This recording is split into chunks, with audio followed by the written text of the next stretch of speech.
Nissan Terra. Ya, jadi Nissan itu pernah bawa mobil ini buat ngehadang Pajero Sport atau Fortuner, ya kan? Tapi ternyata nggak begitu berhasil dan sekarang tetap dijual, tapi cuma satu trim aja dan ini gue suka. Kenapa? Karena yang dijual hanya 4x4.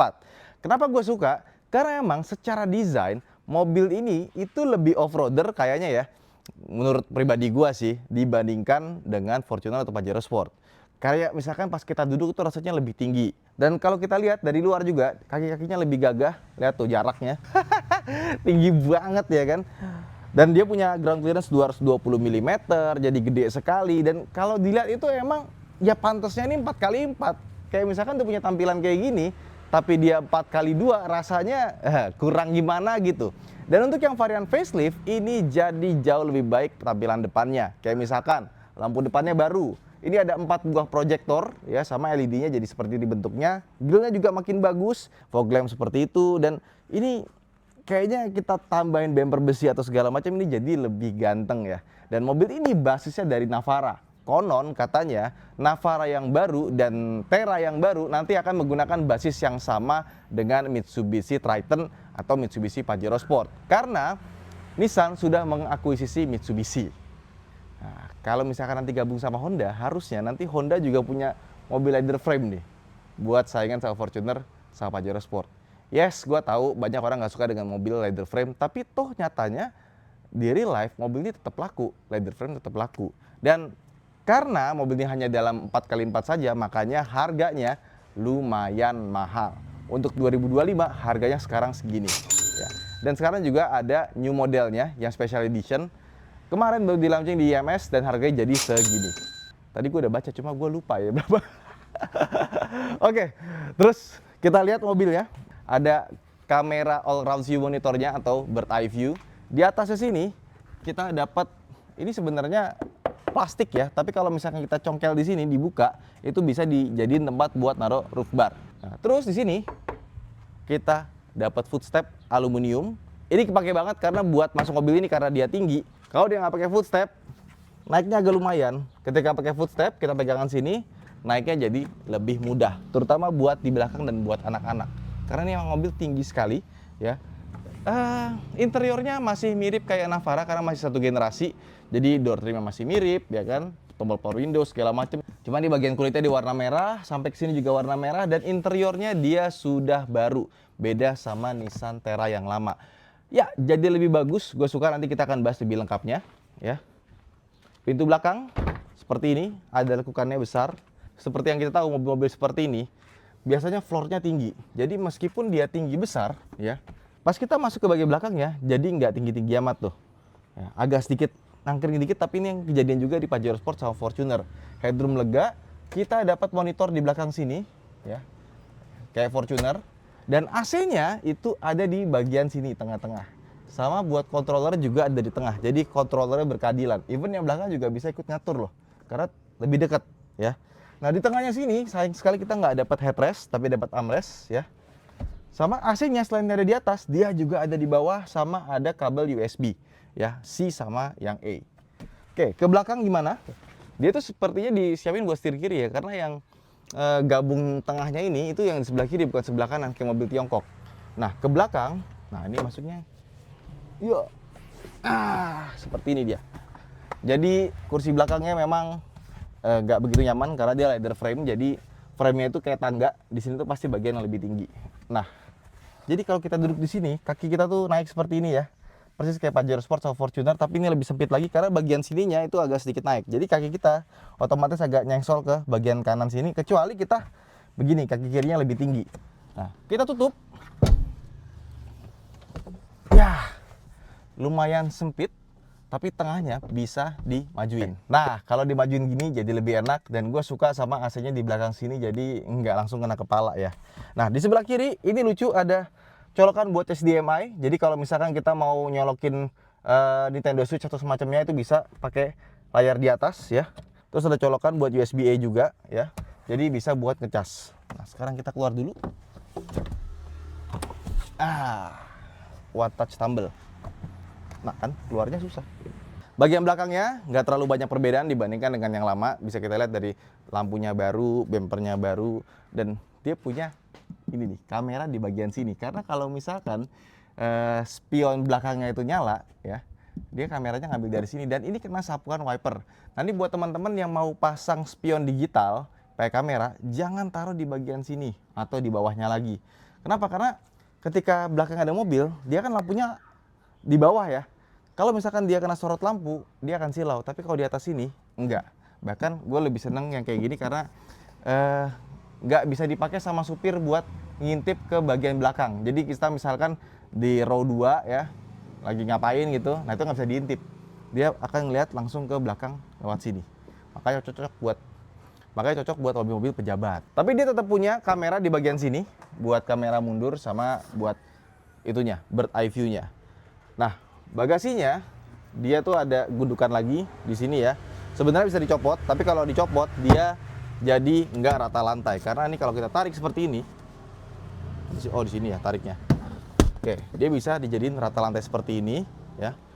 Sebelah kanan sini ada tempat buat taruh dongkrak, sebelah kiri agak sedikit ke dalam, dan ini kalau kita tarik, nah bisa jadi rata lantai. Tapi ada yang menarik nih ya. Kita naikin dulu, karena nanti kita bisa turunin bangku belakang dari bagian depan. Nah, sayangnya juga dia belum pakai power back door ya, jadi harus tambahin sendiri. Yuk sekarang kita masuk ke dalam. Aduh, ini sayangnya nggak dikasih pegangan tangan lagi ya. Kalau dikasih pegangan tangan lebih enak buat masuknya. Kita nyalain push start stop engine button. Oke, ada sedikit waktu jeda. Dan mobil ini tuh suara mesinnya itu nggak kayak mesin diesel modern kayak misalkan komputernya pakai mesin 4N atau 2GD gitu ya. Enggak, dia kayak mesin 1KD, 2KD lah. 1KD kan nggak masuk ke 3000 cc ya, Fortuner. Dan kalau mungkin Pajero kayak 4D56 ya, suaranya masih kasar dan tapi tenaganya gede, 190 HP. Jadi meskipun suaranya itu kasar seperti diesel zaman dulu, tapi mobil ini tenaga mesinnya besar. Interior sekarang jadi jauh lebih bagus dibandingkan dengan yang lama, terutama di sini empuk-empuknya gede, banyak ya. Ke atas sih dia masih keras sampai ke atas ini keras juga, ini keras juga ya. Jadi nuansa double cabinnya masih ada. Speedometernya besar, jadi rasanya lumayan mahal. Dan di bagian sininya tuh kayak ada aksen-aksen metal brush gitu yang rasanya mahal, padahal dia tuh plastik. Bagian tengahnya ya, sama AC-nya itu dia banyak sekali tombol. Jadi buat teman-teman yang suka sama tombol, nah ini mobil pilihan tepat nih. Kayak misalkan tombol-tombol AC-nya itu rasanya satisfying, ada klik-klik-kliknya bagus ya. Jadi Nissan tuh kalau bikin detail tuh emang bagus ya. Tombol-tombolnya bagus. Ini buat switch 4WD-nya ada di sini ya. Ada digital dan ada rear cooler. Jadi AC-nya bisa dimatikan dari sini buat yang belakang. Colokan USB ada yang C sama A. Di bagian sini dia ada NFC-nya. Dan ini yang gue bilang tadi nih, ini tombol kalau kita pencet ya, dia akan ngelipat bangku tengah. Oh iya, tengah deh, bukan belakang. Jadi kalau misalkan tengahnya mau pindah ke belakang, nah tinggal pencet ini aja, nanti dia bisa ngelipat otomatis. Kurang lebih kayak gitulah. Ini karena si tengahnya ini. Nah, ya oke lah. Tadi kita majuin soalnya kan. Enggak deh, bisa deh. Oke. Sama di sini untuk hill descent control, dan ini ada tombol buat ngaktifin locker belakang. Jadi dia sudah pakai locker belakang, tapi locker depannya nggak ada. Head unitnya, dia gambarnya bagus karena ini head unitnya beneran ya, bukan dilokalisasikan. Kan kadang-kadang beberapa mobil tuh di Jepang kan, head unitnya bagus-bagus dari Jepang gitu, dari Nissan-nya langsung, suka dibikin yang versi lokalnya. Akhirnya ya bekerjanya nggak terlalu bagus. Tapi sayang dia Android Auto-nya dia masih pakai kabel ya, belum wireless. Dan kamera 360-nya kualitas gambarnya seperti inilah, nggak terlalu bagus ya, biasa aja. Nah terus ini spion belakangnya ya, layarnya cukup besar dan bisa dimatikan dengan kita buka ini aja, tek tek tek tek, dan bisa hilang langsung. AC sudah dual zone, tombol-tombolnya juga ini mirip kayak punya Nissan Serena setirnya ya, cuma bahan kulitnya ini beda sama Serena. Dan dia sayangnya dia sudah ada cruise control tapi belum ada ADAS-nya. Dia sederhana seperti ini aja. Sebelah kanan ada buat sensor parkir, trip reset, buat buka bensin sama buat atur brightness ya. Dan bawahnya lagi buat matiin stability control. Nah, sekarang gimana rasanya kalau buat kita pakai jalan-jalan di dalam kota? Let's go. Yuk. Ya, sekarang kita udah ada di Nissan Terra ya. Kalau gua kira ini mobil bakalan sama kayak Nissan Terra yang sebelum facelift, ternyata enggak. Ada perbedaan. Yang pertama, suspensinya itu rasanya dia lebih firm, lebih kaku. Kalau yang dulu tuh kan kayak rasanya suspensinya Navara kan. Navara dibikin buat SUV lah. Ini ternyata beda. Dia lebih kaku, lebih firm ya. Tapi gue suka kalau dia ngerem, dia tuh nggak nunduk gitu. Jadi remnya tuh udah feel-nya enak, dan kalau kita ngerem dia nggak nunduk. Nah, jadi di rem tuh feel-nya natural gitu, nggak bikin kita nunduk ke depan gitu. Di gas pun juga sama, nggak ngejeblak ke belakang. Dan mesinnya emang secara angka bagus, tinggi ya. Tapi secara pas kita pakai langsung, mesinnya rasanya agak B aja karena dia tuh flat. Jadi tenaganya dari putaran bawah, tengah sampai atas itu dia rata. Di bawahnya nggak terlalu nendang, tengahnya flat, atasnya juga nggak menggebu-gebu. Jadi ya gitu-gitu aja kita gas gitu ya. Ya udah begitu, tapi nggak pelan, tetap enak, tetap kenceng ya. Peredaman kabinnya juga bagus, tapi suara mesinnya seperti gue bilang tadi, suara mesinnya kayak mesin diesel jadul. Dan kalau kita gas di atas RPM 3000 itu lumayan masuk. Tapi untungnya buat getaran mesinnya halus. Jadi pas kita pakai di jalan gitu ya, pegang setir, pegang transmisi, kaki, kursi segala macam itu masih halus. Bahkan menurut gue yang lebih modern tuh di pedal tuh masih agak berasa. Ini enggak, ini interiornya halus gitu, getaran mesinnya nggak sampai masuk. Nah, paling yang gua kurang suka dari mobil ini itu di handlingnya ya. Body rollnya sudah membaik karena lebih kaku, tapi dia posisi duduknya dia tuh ya udah elektrik sebenarnya, tapi kayak bagian depannya tuh agak sedikit kurang pas lah ya. Sandaran kursinya enak, ada lambarnya juga lagi kan. Cuma bagian kakinya ini agak kurang aja. Dan ini kita udah paling bawah tapi rasanya masih tinggi.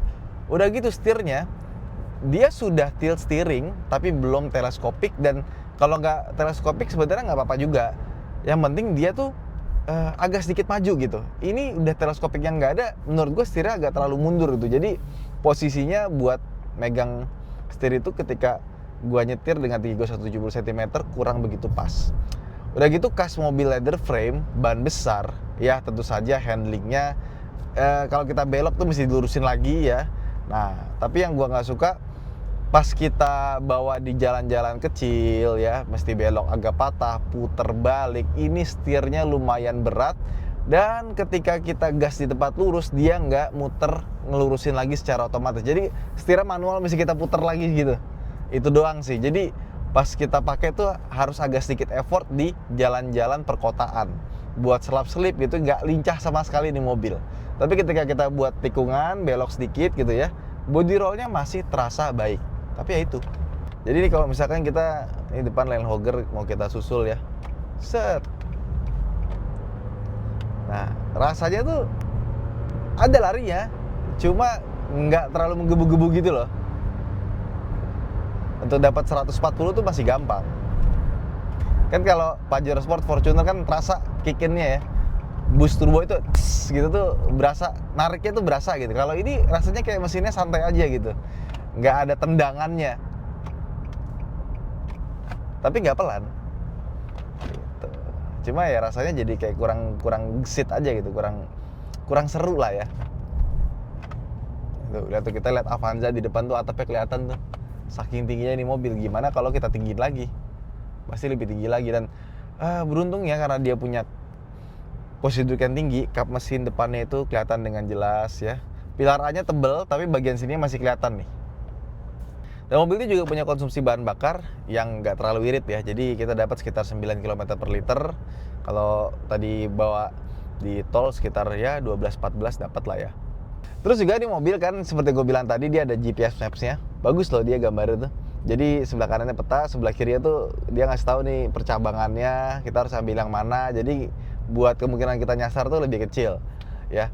Cuman pas kita mau pakai, kita mesti masukin colok-colok ini ya. Mesti pencet-pencet secara manual gitu. Jadi ujung-ujungnya mendingan kita pakai Android Auto atau Apple CarPlay-nya.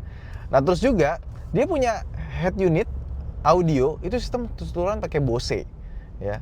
Tapi suara Bose-nya jujur aja ini untuk sebuah Bose B aja. karena dia nggak ada subwoofer juga ya, jadi suara bassnya kurang nendang, tapi jernihnya dapat. Sama dia tuh nggak punya center speaker, jadi suara centernya ini nggak ada. Stagingnya menurut gua untuk sebuah Bose ini agak sedikit kurang sih, tapi overall dibandingkan dengan Pajero Sport atau Fortuner, tetap ini audionya lebih bagus ya. Ya, cuma untuk sebuah Bose rasanya kayak kurang Bose aja gitu. Dan mobil itu juga punya peredaman kabin, menurut gua bagus ya. Karena setelah gue cek, dia tuh kayak kaca depan ya.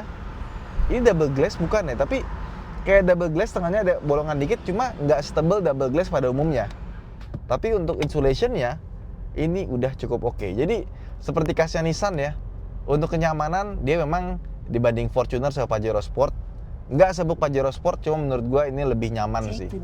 Dari suaranya, luar, audionya, terus bantingannya, body movementnya ini lebih enak dibanding kompetitornya. Cuma tetap ya, udah terasa di mobil udah waktunya ganti model ya, new model ya, karena rasa-rasa udah berumurnya tuh masih ada di mobil ini. Jadi seperti itulah rasanya Nissan Terra ya. Sebenarnya dengan packaging kayak gini, ini mobil yang cocok banget buat kalian pakai overland, buat off-road ya. Kalau buat dalam kota menurut gua kurang ya, karena emang bodinya gede, setirnya berat, dan sayang fitur-fiturnya jadi nggak maksimal kita gunakannya. Nah, buat teman-teman yang udah pakai Nissan Terra generasi sebelum ini, coba dong gimana komentarnya, rasanya. Saya Ridwan Hanif, sampai jumpa di vlog berikutnya. Jangan lupa untuk follow sosial media saya yang lain di Instagram, TikTok, Twitter, dan lain-lainnya ya. Terima kasih telah menonton, sampai jumpa di video berikutnya. Bye-bye.